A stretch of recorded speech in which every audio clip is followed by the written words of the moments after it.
Yeah, this is a mic check. Is the volume okay? Is the volume okay, Steve? It's not getting any volume? Well, that's not good. It's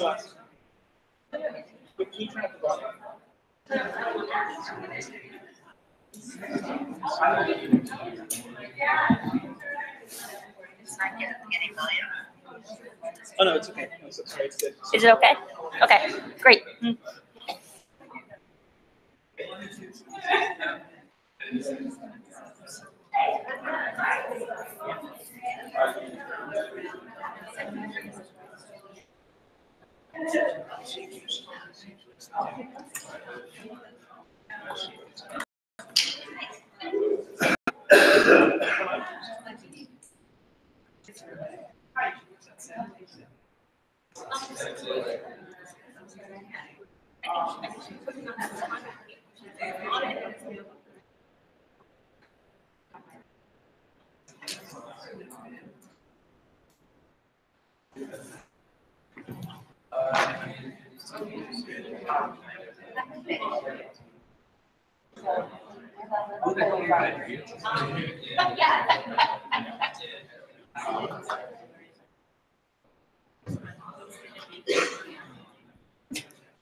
Move it. He told me to do it. I said, I'm gonna go. I'm not moving. Well, let's introduce. Hi, come and join me. This is my body pump teacher that I have to stay in body pump. She's going to law school at Cornell. Great. She's one of great resources. She's Harvard. She really studies at Brock.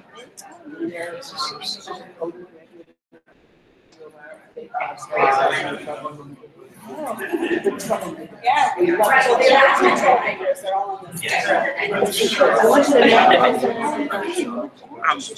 I'm very sorry. The camera people want you guys to move one row back, so the front row is empty. Otherwise, you guys are okay, but the front row blocks the table. Even if I went down? Maybe you're okay if you went down. Yeah. Would you mind going one back? One seat back. They said that people. Nate already asked me to move 3 seats down. Oh, okay. Getting the runaround, I guess. They said that it's blocking the cameras. Sure. I want to my sign. Yeah. We'll get there. Come on.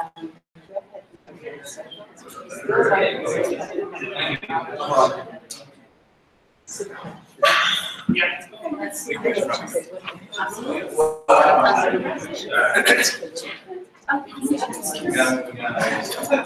I gotta move it down.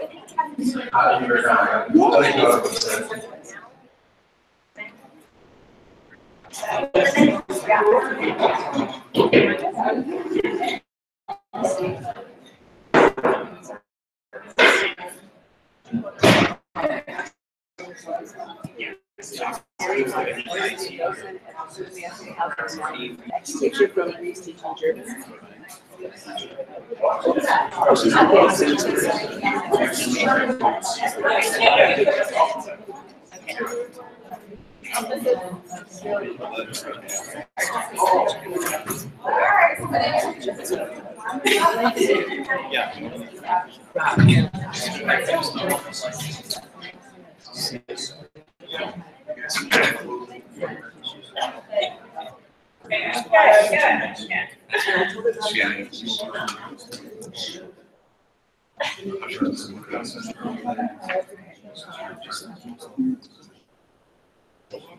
Okay. It's like, I did what you said.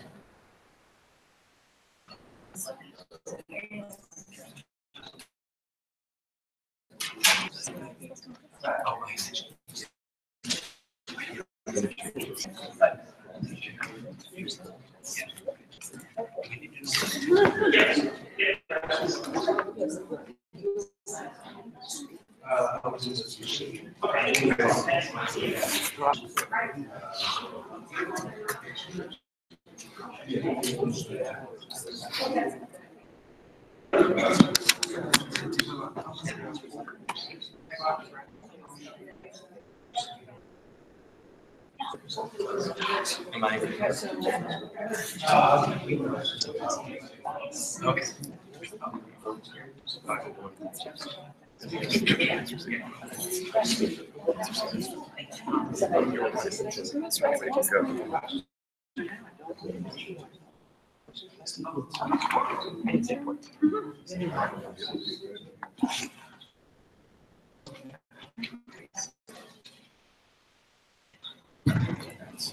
Okay. Can I ask if the press have read it? Yes. All right, I think we should get started. Welcome, gentlemen. My name is Richard As. For the past 33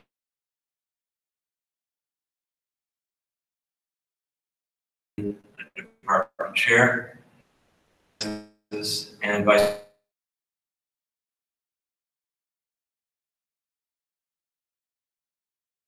When I filed a complaint with you of our office, I was by the unwillingness in place to hold our faculty to standards of common decency, regardless of any legal technicalities.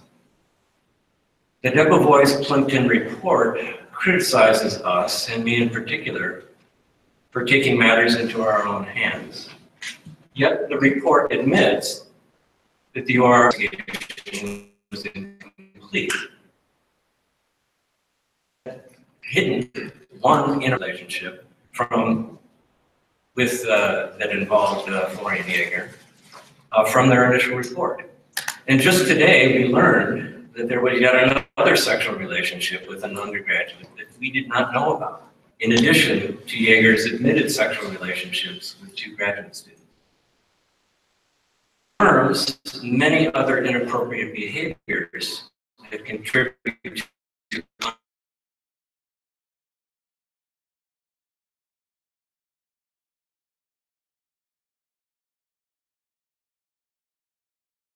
was denied why we met in person with President Sullivan.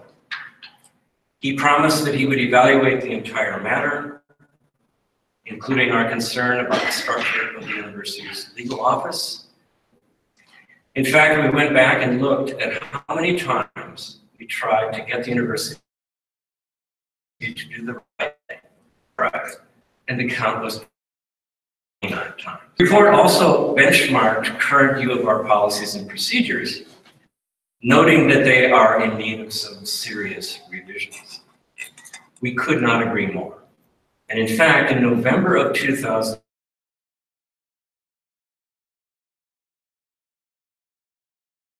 set of policies and procedures that are almost identical to what the Debevoise-Plimpton report recommends today.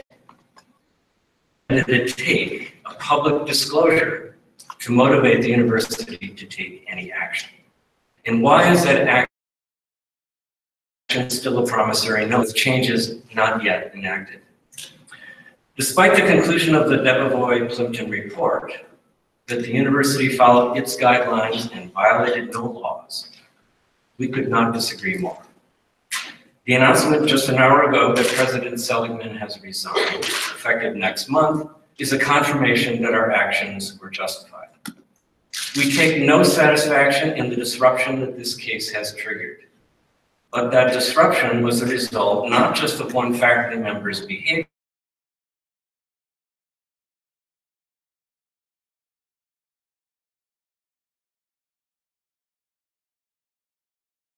risk to the reputations And we are encouraged that our complaint has caused many other universities to have examined their policies and procedures on sexual misconduct. And more importantly, we are hopeful that attitudes have undergone a sea change. EEOC can join other industries who have been firm and prompt in these matters. That Debevoise Plimpton earned their $4.5 million. Wow. They tried to minimize the legal damage, which we will vigorously contest in federal court next month. And with that opening statement, I'd like to introduce Ann Olivarius, one of our attorneys from the law firm McAllister Olivarius. Is an outstanding legal scholar and advocate for women's rights.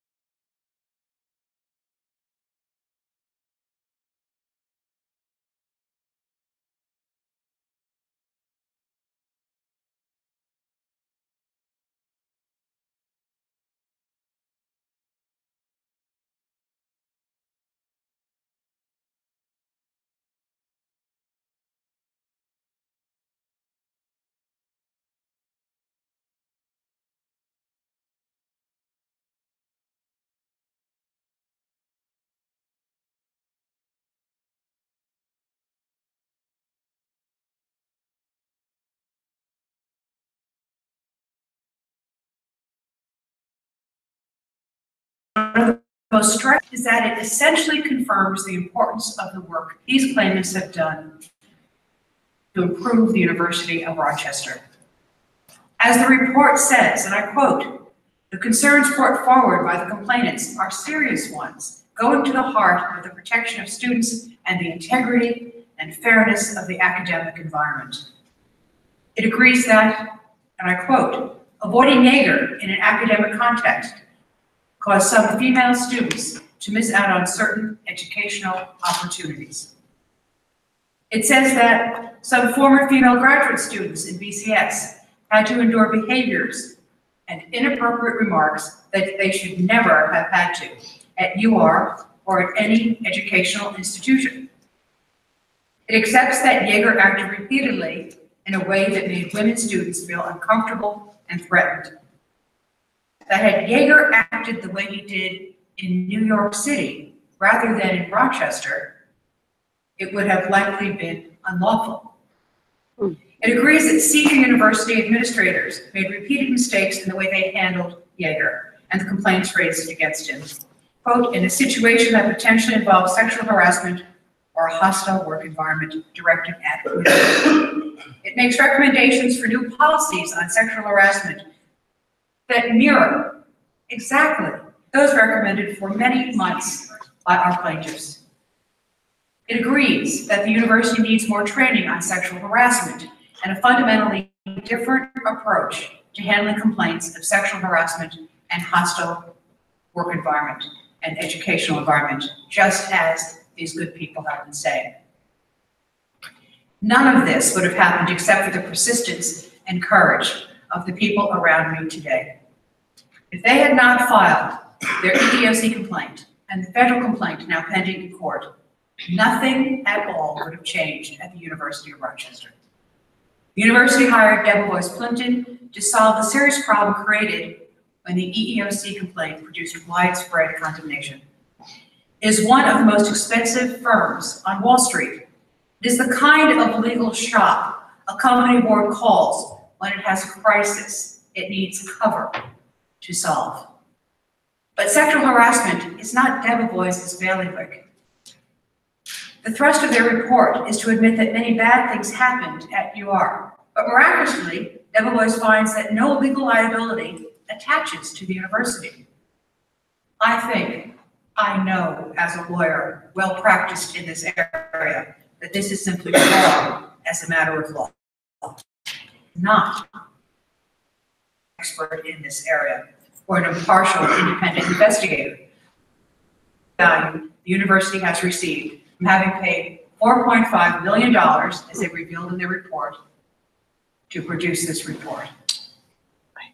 In fact, there is substantial case law the report ignores that strongly supports the idea that the university is absolutely liable for the hostile environment created by Jaeger's actions. Debevoise does not acknowledge these cases and claims the standard for finding legal liability is almost high. This is simply not true. This is why we've had concerns about the whole process. Mary Jo White of the Debevoise Clinton firm has written her own rules to conduct this investigation. The report appears comprehensive, but in fact, it is not. Important factual incidents we relayed are absent or ignored. They don't appear in the report. She has not interviewed many witnesses. She has interviewed a big number, 140, I think she claims, but these are very often peripheral witnesses, not the central actors. Many critical witnesses have been ignored. Their stories haven't been told. But we can't even tell because the methodology, the protocol that she's used to conduct the investigation has not been revealed to us. There's no transparency. What witnesses were selected, who was believed, who was ignored, we cannot tell. And our own clients could not participate because they have forced us to be involved in a lawsuit if we're going to achieve justice. Absolutely central players in the whole process are thus absent from our report, which by itself is a fundamental flaw. There are many, many gaps. It is an investigation requested and paid for by the university, fundamentally not objective or comprehensive. It is what you get for $4.5 million when you have a big problem and you need somebody with a big reputation to say they want the money, they'll do the job, but they're not able even to speak to the central people involved in the matter, which are the people here who have spoken to over 100 people themselves. This is why we've always believed that the matter would have to be resolved in the open forum. The new policies recommended by Debevoise will bring the University of Rochester standard of other universities. The new leadership that is coming to the university will be able to implement them. The people sitting here have made all of this possible. Thank you. If I could say a little bit about who our next presenter is. A little bit of an anecdote. I was interviewed by the University Intercessor a little over a year ago. And I was quizzed about why am I so passionate about these issues. And I said to her, are like a family. And the perspective that you have and the kinds of things that happened to a member of your family, you know, it is extremely personal. One such student, former student of mine, who's now professor at the University in Brain and Cognitive Sciences, is Celeste Kidd. Thanks very much. We have a report now that confirms a lot of the things that I've been saying for more than a year, first internally, and when that failed, publicly. The report describes Florian Jaeger in the same terms that I've used. It confirms that he used demeaning and derogatory comments to humiliate women, and that he undermined and humiliated his students. He did those things to me, and he did those things to other women in BCS that I know. The report admits students suffered from his actions. I suffered. My fellow women also suffered. The report admits that he used drugs, hosted hot tub parties, and that these were important to attend for students to succeed professionally. It admits he sent pictures of his penis to a student and a former student. The report describes that these women said the pictures angered them and made them uncomfortable. The report admits that he blurred professional boundaries with sexual banter and crossing lines. This made me uncomfortable and 15 others. It was unwanted. They admit that people left the lab because of it. The report describes Florian Jaeger as the predator that I know him to be. Despite all this, Mary Jo White took an age-old approach of trying to change messages about things that I allegedly said. It's a classic and transparent intimidation tactic. And tonight is that it won't work. I will not apologize for any of the things that I said as a student, trying certainly not to anger or retaliatory sexual predator. It was really hard for me to come forward, and I'm glad that I did. I hope my actions will inspire many other women to do the same. I would like to introduce Katura Bixby, my co-plaintiff and also a fellow alum of the graduate program in BCS. I'm Katura Bixby. I was a graduate student in BCS from 2010 until 2017. I graduated just a few months ago. I've been waiting over 4 years for the University of Rochester to listen to me and take action. I reported Florian's behavior in November 2013, and my report was ignored. Today, Mary Jo White praised me as someone who did a brave thing by coming forward. She writes that we considered it a missed opportunity in 2013 not to have recognized Bixby's complaint, however labeled, as one involving potential sexual harassment. Her praise falls flat. She never spoke to me, and she doesn't know my experience.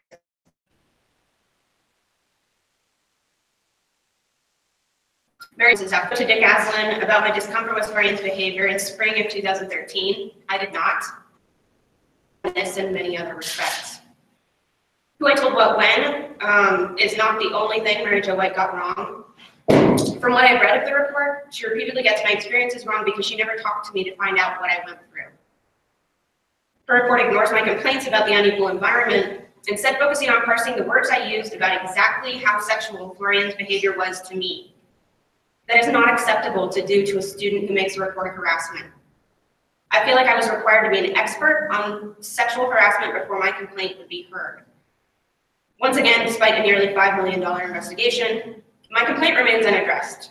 This investigation brought no justice for me or any of the other women who made complaints. Thank you. Thank you. Our next presenter is Jessica Cantlin, a professor in the Department of Brain and Cognitive Sciences, my former colleague. And I also want to say she exhibited tremendous courage in coming forward and revealing to me information that she had about the events leading up to our complaint. So Jessica wants to make a statement. Thanks, Dave. Yes, so I just want to comment on how we were retaliated against by the University of Rochester. So, you know, as we claimed and as Mary Jo White's report confirmed, our private emails were taken and they were given to the chair when there was no complaint against us and when we'd done nothing wrong. The emails were, however, critical of the chair and his weak decision-making. Administrators decided to take these emails and hand them out to our colleague, to the chair. As a result of that, the chair became enraged and, seeing our criticism of his decision-making. And as the Mary Jo White report states, angered by the emails, DeAngelis, our chair, called a BCS faculty meeting for January 10th, 2017. In that meeting, the chair, Greg DeAngelis, attacked me and the other complainants and created a fiction that we were liars. That was false. We were telling the truth about how Florian Jaeger abused students. DeAngelis later admitted in an email to us that he damaged our reputations. Confirms that this action reflected questionable judgment by administrators. And the report further says, the Mary Jo White report further says that reviewing faculty emails is only done rarely at the University of Rochester. We were subjected to this rare treatment is because we were strong complainants in a sexual harassment case. So this is how they retaliated against us. They attacked our privacy, they attacked our reputations, they made our colleagues angry with us to the point that they would no longer listen to us. And we were unable to work. Our department was hostile and we were unable to work as faculty. And this was all because we made a sexual harassment complaint and we stuck with it. So they came after us and they're coming after us now by paying $4.5 million to a legal defense firm who will attempt to get them off the hook. People In my opinion, people don't look at this investigation that finds the University of Rochester innocent and see an unbiased report. Because people know the difference between right and wrong. And what Professor Yeager and the university did is wrong. We've suffered a lot from this over the years. The students have suffered from this. And this very sad investigation and its outcome is only adding to our suffering. It hasn't resolved anything. It hasn't provided any justice or any relief to all of the people who've suffered. And we can't accept that. We can't accept that. And so we'll move forward and we'll take this complaint to a true judge, a real judge in the United States court. Thank you. Thank you. Our next presenter is Brad Mann, also a professor in brain and cognitive science. So one of the conclusions that emerged from the Debevoise-Plimpton report and mirrored everything that we've been saying for the past year were systematic failures of process and procedure in how the UR handled the original investigation and its aftermath. The deeper issue here is that the University of Rochester abdicated its responsibility to its most important constituency, students. It's a failure of moral courage, and it's a failure of leadership. And about that, I am deeply sad, and I'm angry, and I'm disappointed. Many people have been affected by the structural deficiencies at the University of Rochester. The students who bravely came forward to tell their stories. But because of how the university has handled this matter and its aftermath, in our department, a department of about 15 faculty, 7 faculty have either left or are in the process of leaving. And that includes myself, my wife, Jessica Camlon. We have 2 beautiful little girls that we were planning to raise here in Rochester. It was not our plan to leave Rochester. We love the city. This also, stepping back, represents a loss of millions of dollars of federal grants to the University of Rochester. It represents the dismantling of established and fruitful research programs. And again, there are further repercussions for the key constituency of the university, its students. 2 of our BCS colleagues, Ben Hayden and Sarah Hogbarner, who recently left the University of Rochester, couldn't be here today. During the period when they were considering leaving, we explained to our colleagues in BCS that allowing them to be constructively discharged from the University of Rochester would lead to a domino effect where more and more people would leave our department. And the response that we had in that meeting was, and I quote, "People come and people go." Okay. So that's incredibly hurtful to hear something like that from somebody who you otherwise regarded as a friend and as a senior colleague. So I'm terribly sad to be leaving the University of Rochester under these circumstances. I personally have found an incredible community of mentors and colleagues and friends at the University of Rochester Medical Center, where I have an appointment in neurology and neurosurgery.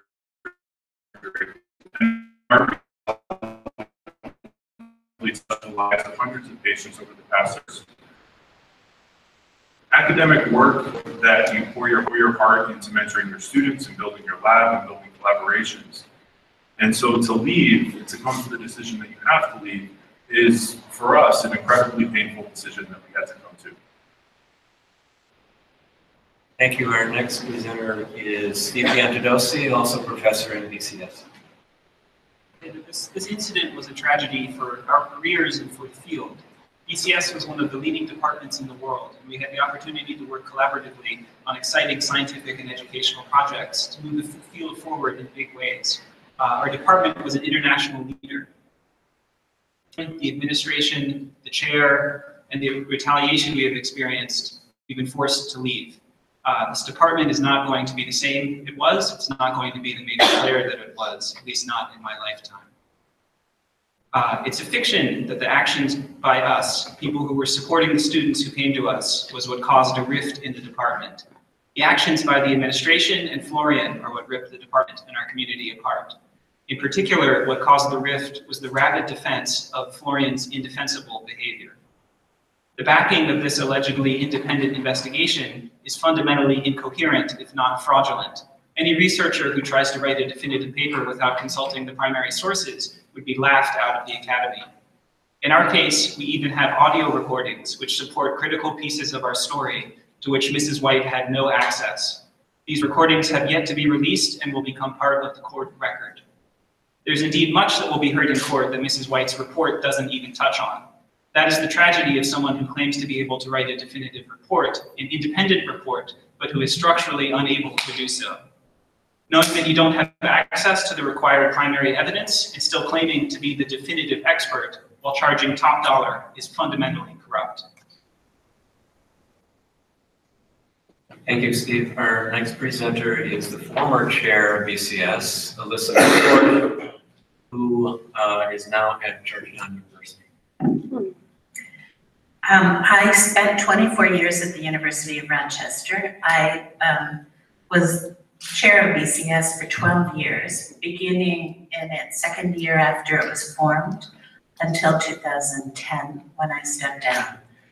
And so along with the people at this table, I built BCS from a brand new department to a department that when I left was ranked fourth in its field nationally. It wasn't just in terms of its accomplishments in publication, it was all department in terms of its collegiality and its spirit in nurturing its students and mentoring them and taking our students from young undergraduates to becoming important scientists in the field. We thought that was part of our job.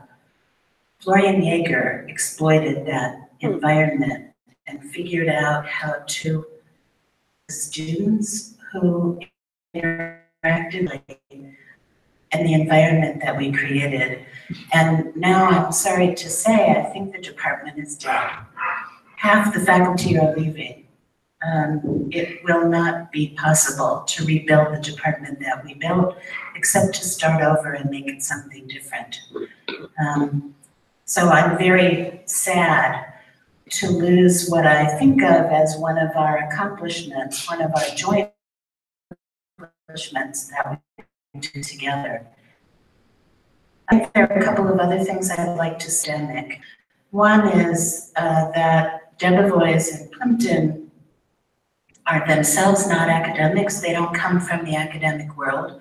And so, as my colleagues had said, if you look at their report, it's not a very strong report. They said that they filled in for the people that they couldn't talk to by looking at materials, but there are many, many inaccuracies. We don't want to spend our time telling you about all the wrong things they said about us. That's really not mostly the point.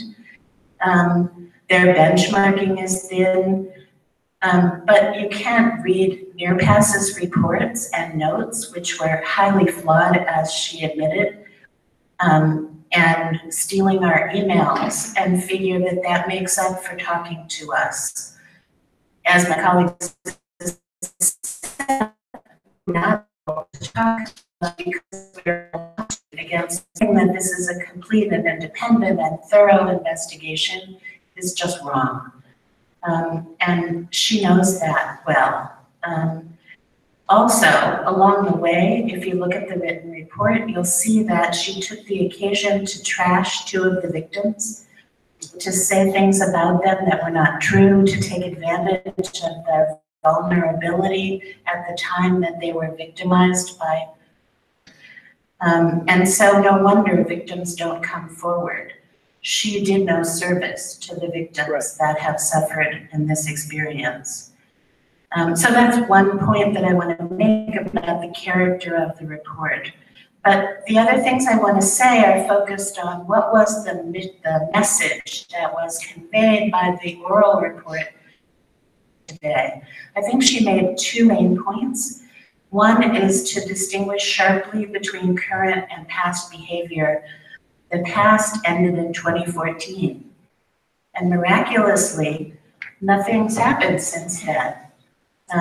Of course, in 2016, we discovered what the behaviors were that were going on and filed a complaint. We actually believe that some of these behaviors continue.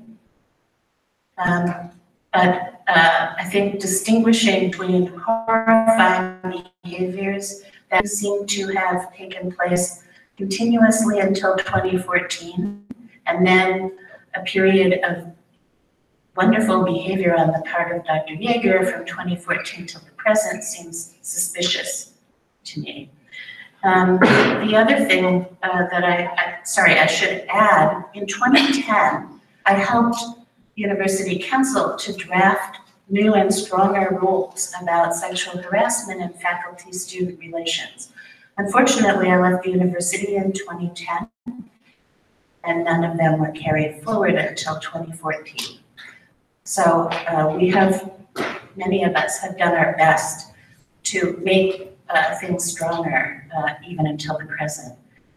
The other thing I want to say, and I want to say this quite passionately, Debevoise has made an important distinction in their presentation today between moral and legal responsibility. She said that she found Florian Yeager's behavior and some of the behavior of the university to be inappropriate, offensive. I've forgotten all of the words. I would agree. She then managed to say that no one at the university did anything wrong. Florian Yeager did nothing wrong. None of the administrators did anything wrong. No one in the Office of Legal Counsel did anything wrong. But here we are in a situation where she says students suffered experiences they should never have had to endure as graduate students. That is not what a university is about. Universities are set up, we are teachers. Our job is to protect and nourish and nurture our students. It is not acceptable to say that people have behaved offensively and inappropriately to our students, but nobody did anything wrong.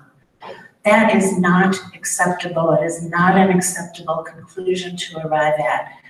Shame on you. Shame on Debevoise for saying that report, and the University of Rochester thinks that's the right conclusion of the university.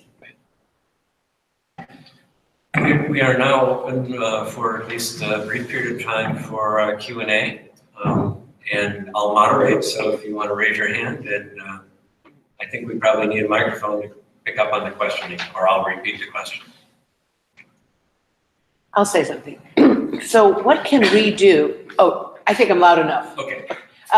My name is Jacqueline Richard. I'm president of Rochester Now. What can we do as people that live in the community that want to reach out or do something to help the situation? I mean, number one, I think you're going to need money. Am I right? I don't know. We won't comment on that. Okay, so, but what can we do as individuals in the community that support and our hearts are hurting and we're concerned about the people going on to schools? You know, what are we going to do? What can we do? Well, I think you make a really important point about the fact that the University of Rochester is a critical component of the community of Rochester. And it portrays itself as being integral to many, many different aspects of the city of Rochester and Monroe County and the region. I think that if there could be a groundswell of opinion expressed to the University of Rochester administration about what you find wrong with this process or with the procedures that are in place at the university, and the fact that you don't want to be affiliated with an institution that doesn't live up to its ideals. As Alyssa pointed out, it's not just a technical matter of violating some legal parameters in a narrow sense, but rather it's having the moral authority to be a leader of the community. Absolutely. And the University of Rochester certainly portrays itself as one of the kingpins of leadership in this region. And so if you could express your strong opinions about that, I think that would be welcome. Thank you. May I build on what Dick is saying? It seems to me that as a citizenry, the most important thing we can do as citizens is to hold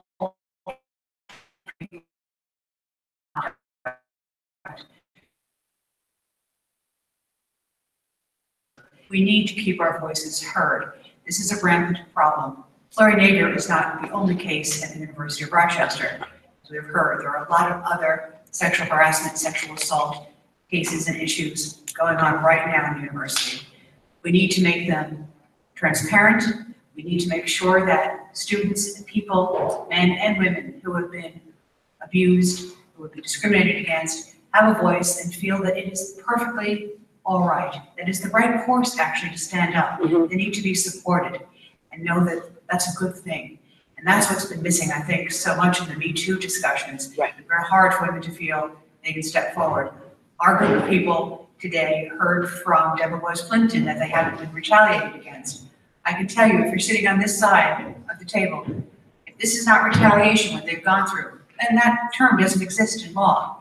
If what to label Florian Jaeger as essentially an obnoxious, rude, offensive, inappropriate person for activities over a long period of time is not sexual harassment, then I, as one of the architects of sexual harassment law in the land, what is?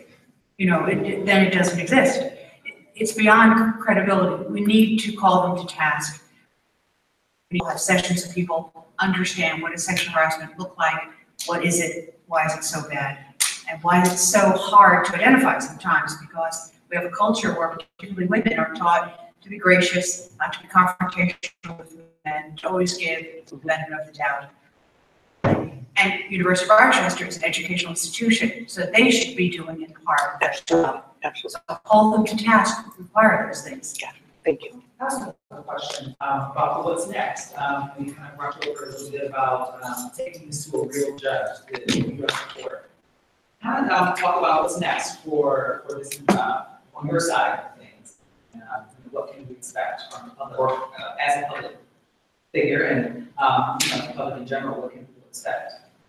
If I may, the university has hired outside counsel, and they're now have asked for an extension to file their response to our complaint. We've granted them that extension as a professional courtesy. In February, they'll file their defense to our complaint. They begins the rock and roll. And we fight hard in the cost. We'll start a discovery process.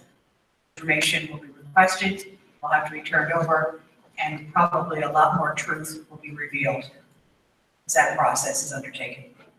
So, why do you think the university decided to do the report knowing that you all could not participate? Like, why even do it?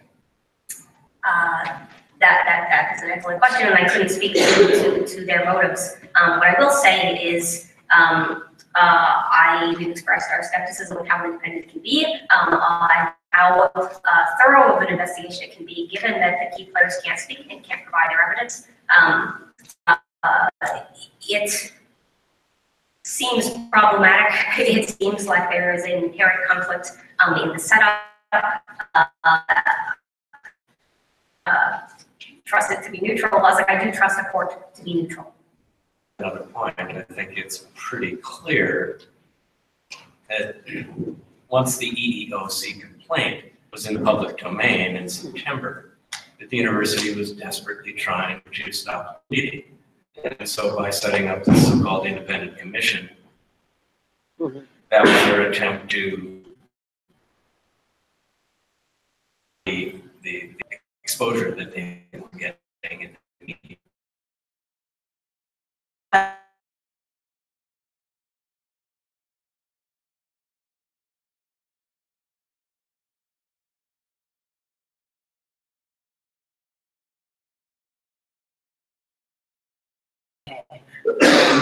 Universities usually are more academic and think about their role in a different way than many companies, but this is what companies do. They hire an expensive law firm to come and make them look better. And was there anything in the report that particularly surprised you guys? Really, it's I don't know how many pages the report is. Multiple hundreds of pages. We haven't had a chance to read it in detail. Obviously, we'll do that over the next day or two. And mostly we were focusing on what Mary Jo White said in her oral presentation this afternoon. And of course, on the report, no one has addressed the issue. Today, Deborah Clinton admitted that they spent $4.5 million in their legal bills. But of course, we haven't heard about the private investigator costs, other costs that generally attach to investigations like this. Who is paying that? Is it the students' tuitions that are covering this? Are donors paying for it? Is it out of federal funds? And are federal funds allowed to be used for that? I don't think so. So there's a big issue. I'd like to know, all right, where does the money come from for these reports that are there? No institution is going to give a platform to a firm to come in and do an investigation and then set it up so that allegedly nobody sees the report until, Mary Jo makes her presentation. Nobody knows. What reliable institution that has any fiduciary duty is going to let someone increase their legal exposure? It doesn't make any sense. They're there to try and check the institution. That's their job. Right. Joel Sullivan in post to prove that they were right. It's the same old. So, I was surprised that, after all that was said and done, a legal case.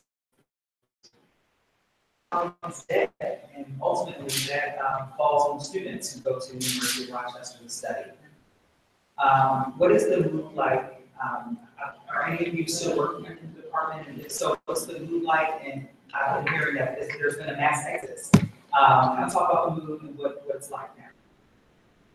As of today, we don't know what the mood is for the students because they planned this release for when the students were out of town. Right. The rest of us are just coming back to start the spring semester. The mood is pretty dreary among the faculty. I think a lot of us were hoping for the university to finally do the right thing and to finally take responsibility. And it's clear that's not going to happen. I'm curious how you guys responded to Sullivan's resignation. Like, is that something we're supposed to take as cumulative, or does it seem more like face-saving thing for him because I don't know how effective that was. Well, let me just say something from my own personal perspective. I was continually puzzled. That's a mild way of putting it. About why at every step in this process, when we're working internally within the university's structures, we were getting so much pushback.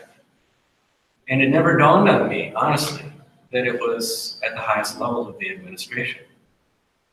So that surprised me. But when the EEOC complaint became public,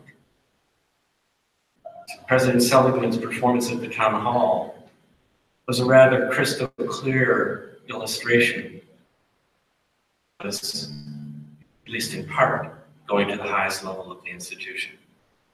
So we all, as Brad had pointed out, love the University of Rochester. We've devoted the majority of our careers, many of us for multiple decades at the University of Rochester. The harm to the university was not something that we took as satisfaction. But I would have to say that President Seligman's resignation is at least some vindication that what we were doing was right, and the response from the university was wrong. I'd also like to add, to say something positive about my past history with the university and my view of the longer life of the university. This was a university that I also loved. And the previous administration, the previous dean's office, this never would have happened. I do not believe that all of this would have happened in this way. And I've actually spoken to some of the previous administrators and the previous dean. So one can only hope that if something has gone wrong in the view about the ideals and morals of the university, that has been confined to this more recent period, and that it can return to what it used to be like. A university that I think had great integrity, that had a lot of concern for the individuals in it. I hope that university survives and returns. It's very kind of you. You ask on your question, what can be done? Another thing you might want to do is to, of course, find out the terms of the separation package. Joel Sullivan from the university. Oh, yes. Very interested to see what actually he's paid on his departure. And of course, ultimately, a Form 990 will have to be filed. Sure, with the right. U.S. Be government to public, say that. yes. They'll delay that. But that might be something that you could ask for public accountability. That's what good places do. They share that information. I hope the press is able to get it. Well, I do know that there's something else going on. Somebody put an event together on the 19th. Could you speak about that, please? I'll do it then. I'll do it if you won't do it. There's something, I can't do it as well as you do, please. We're putting together another protest for a demonstration that is meant to support the university implementing policy suggestions that. Could you speak up? Yes, Yeah, Stand up, please. an event on next Friday, meant to demonstrate support for the actual implementation of the policy changes suggested by the firm that released the report. And hopefully, because nothing was binding on the university's behalf, a demonstration of solidarity on the part of the community, both inside and outside of the university, would be helpful in pushing the university in the right direction, which would be implementing these things that were suggested not just by this firm, but by all of the complainants and people at this table for years prior to this being released. So We kind of take it as if it's now in the university's hands to respond to these recommendations, then it's really in the consumer's hands. So it's in the hands of the student body to then hold them accountable. So that's what it will be about. So it's next Friday at 1 o'clock. Thank you. Where? on the university's campus, we're still working out specifics, but there's a Facebook event. There's a Facebook event on here. Question over here. Can you guys let, and I don't know, is the fact that there are recordings, this is the first time that you guys have mentioned evidence of recordings, and can you guys, I know you guys probably can talk specifics, and just elaborate again on that, or talk further about it? It is the first time that's been mentioned. But I'm afraid that we'll have to, during discovery, those will be released in court. I'm sorry, we can't discuss them right now. Can you just say that you have them and that you're going to be discovering, using them as discovery? Basically, I guess, can you repeat some of your statement earlier as read on the paper about the actual recordings? There are recordings that support our allegations, and those will be released in due course in the legal process. Did the university ask for those recordings in the LinkedIn case? No, they didn't ask for a lot of things that exist. Again, if you don't speak to the central players, you don't know what you're missing. You guys have provided those if they were asked for? We would not have known. They didn't speak to us at all. We had no communications with them. Or I should speak for myself. They never contacted me, never invited me to meet with them, and I could not. And I think that's true of all of us. They were directed, everyone here was directed by me and my office not to speak. We're in a litigation, you would be malpractice on my part to allow, University of Rochester's investigator to come and speak to everyone. They've had ample opportunity for years. We've been speaking, we've been trying to work with them. We wanted to put procedures and policies in place. We've been offering that all the way through. Our demands have not been great by any means. So we were very serious about that, but they have had no interest in working with us and trying to get to the other side of that. But interestingly, they actually never asked. I mean, I was never asked, I didn't decline, I was never contacted. And I think that's true for all of us. If they had asked, we would have acknowledged that we have recordings, but we would not have turned them over. And that we will in due course, of course. We really respect the legal process and system. But they never asked the question, but would have honestly answered, of course, we have them.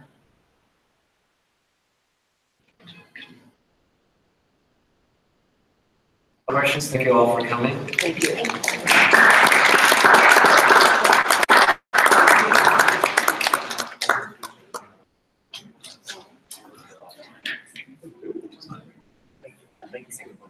Oh, you are?